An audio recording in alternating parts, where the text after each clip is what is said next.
हुए भी, एक दूसरे से सहमति और असहमति रखते हुए भी बात कह सकते हैं।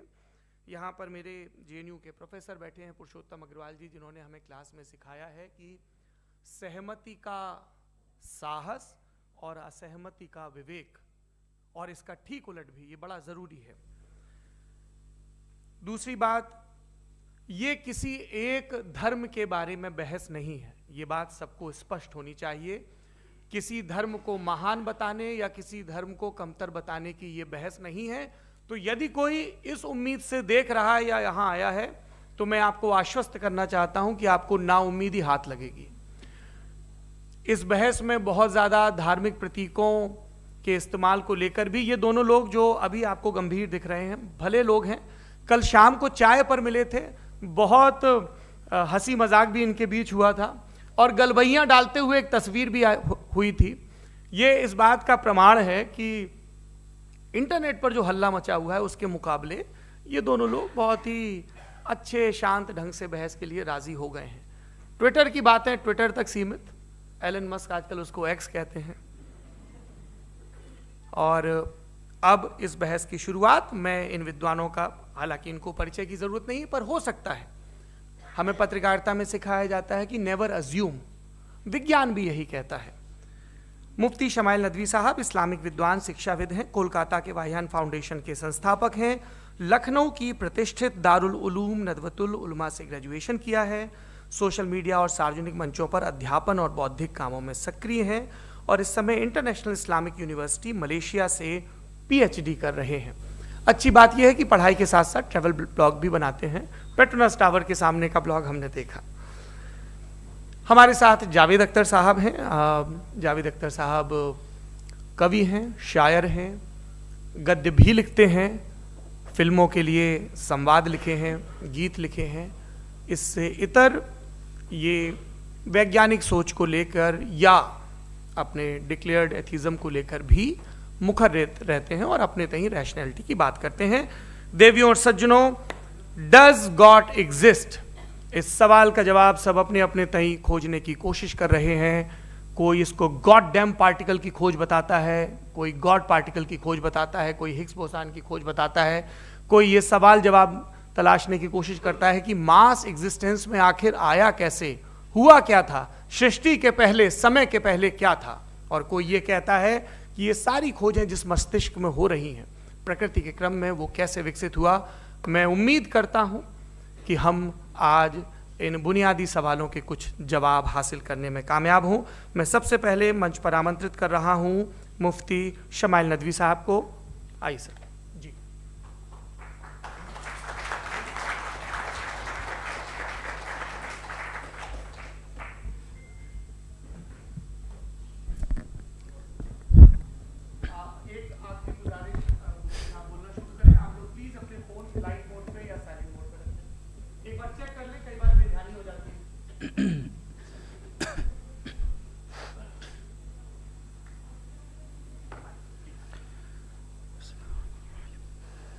तमाम तारीफ़ें उस क्रिएटर के लिए जिसने इस यूनिवर्स को एक मकसद के तहत पैदा किया है। रिस्पेक्टेड जनाब जावेद अख्तर साहब, मिस्टर सौरभ द्विवेदी और respected audience, thank you all for being here today.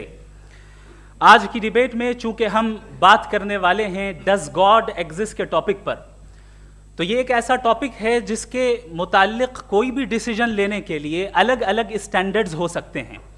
लिहाजा डिबेट के शुरू में ये ज़रूरी है कि हम ये जान लें कि आज के इस टॉपिक में कौन सा स्टैंडर्ड सही होगा और कौन सा गलत होगा। सबसे पहला स्टैंडर्ड जिसे मैं समझता हूँ कि हमारे रिस्पेक्टेड जनाब जावेद अख्तर साहब बड़ी तेज़ी के साथ उसकी तरफ लपकेंगे, वो है साइंस। जबकि साइंस दर हकीकत खुदा के एग्जिस्टेंस को डायरेक्टली साबित करने या उसके एग्जिस्टेंस को डिनाई करने के लिए स्टैंडर्ड नहीं बन सकती। और उसकी वजह क्या है, ये मैं नहीं कह रहा, ये वो लोग कह रहे हैं जो साइंस के एक्सपर्ट्स हैं। नेशनल एकेडमी ऑफ साइंस कहती है science doesn't have the processes to prove or disprove the existence of God. Why? क्योंकि साइंस का ताल्लुक एम्पेरिकल एविडेंस से है और एम्पेरिकल एविडेंसेस का ताल्लुक हमारे नेचुरल और फिजिकल वर्ल्ड से है। जबकि गॉड नॉन फिजिकल और सुपर नेचुरल रियलिटी है। लिहाजा नॉन फिजिकल रियलिटी को आप उस टूल के साथ नहीं चेक कर सकते जिसका काम फिजिकल रियलिटी को तलाश करना है। लिहाजा आज इस डिबेट में गॉड की एग्जिस्टेंस को साबित करने या उसे डिनाई करने में साइंटिफिक एविडेंस को एक्सेप्ट नहीं किया जाएगा। दूसरा स्टैंडर्ड हो सकता है रेविलेशन, कि रेविलेशन के जरिए हम यह साबित करें कि गॉड एग्जिस्ट करता है या नहीं। लेकिन ये स्टैंडर्ड भी आज इररेलेवेंट है। क्यों? क्योंकि रेविलेशन मेरे नजदीक सोर्स ऑफ नॉलेज है, वैलिड सोर्स ऑफ नॉलेज है, लेकिन हमारे जावेद अख्तर साहब के नजदीक ये वैलिड सोर्स ऑफ नॉलेज नहीं है। लिहाजा आज की डिबेट में मैं एक भी एविडेंस किसी भी मजहबी स्क्रिप्चर से नहीं दूंगा ताकि जावेद अख्तर साहब के लिए वो अनएक्सेप्टेबल ना हो। तीसरा जो मेयार हो सकता है वो है ऑब्जर्वेशन, कि भाई कोई कहे कि हमें खुदा दिखाओ, अगर है तो दिखाओ, या ये कि खुदा के एग्जिस्टेंस पर एम्पेरिकल एविडेंस दो, तो ये है दर हकीकत गलत टूल का इस्तेमाल करना।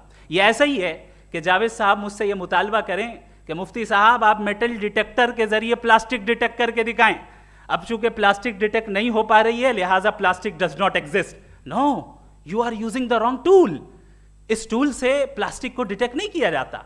लिहाजा मैं समझता हूं कि गॉड के एग्जिस्टेंस पर एम्पेरिकल एविडेंस का मुतालबा करना एक बचकाना मुतालबा है, और हमारे रिस्पेक्टेड जनाब जावेद अख्तर साहब इस स्टेज से अब बहुत आगे निकल चुके हैं।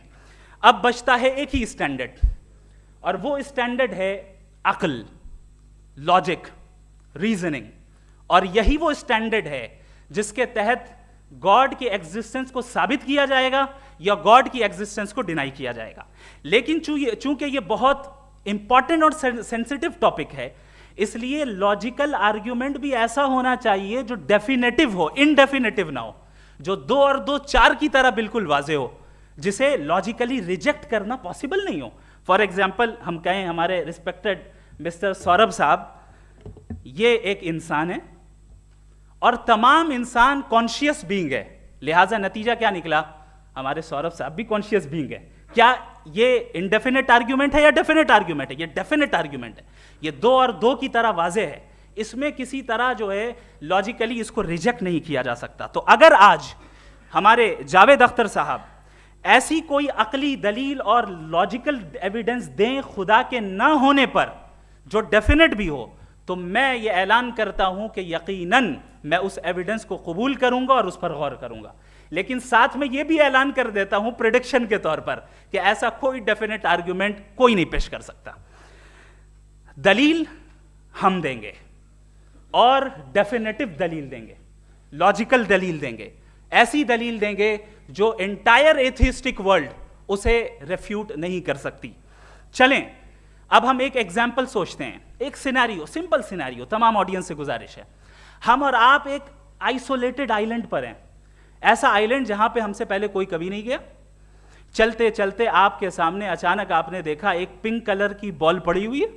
सबसे पहला सवाल आपके जहन में क्या आएगा कि ये बॉल यहां क्यों आई, कैसे आई, ये पिंक कलर की ही क्यों है, कोई और कलर भी हो सकता था, ये इसी शेप में क्यों है, कोई और शेप भी हो सकता था। नेचुरली आप इस तरफ पहुंचेंगे कि कोई ना कोई है जिसने इन स्पेसिफिक प्रॉपर्टीज के साथ इस बॉल को बनाया है और यहां पे रखा है। चूंकि आप जानते हैं कि ये जो बॉल है इसका एग्जिस्ट करना जरूरी नहीं है, ये एग्जिस्ट कर भी सकती थी, नहीं भी कर सकती थी, और एग्जिस्ट करना ही था तो किसी और फॉर्म में करती, किसी और कलर में करती।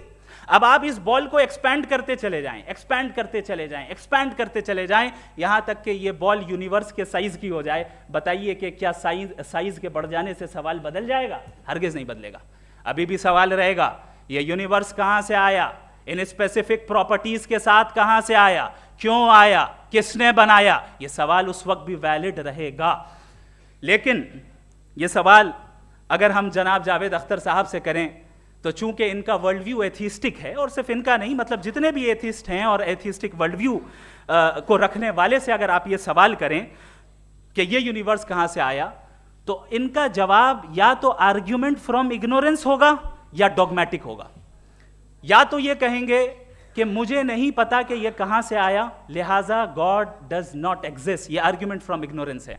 या ये